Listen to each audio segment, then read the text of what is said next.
স্বীকার করি, আর তোমরা গরিব প্রজা হয়ে তাকে রাজা বলে স্বীকার করবে না। তাহলে জেনে রাখো, তোমাদের ভারী ঘরে জ্বালিয়ে পুড়িয়ে খার খার করে দেব।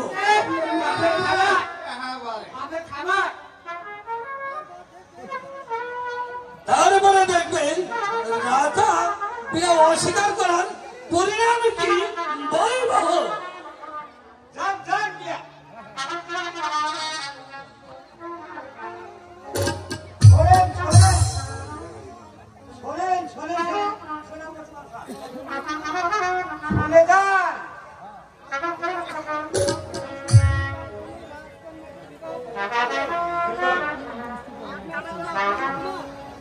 আপনার দাদা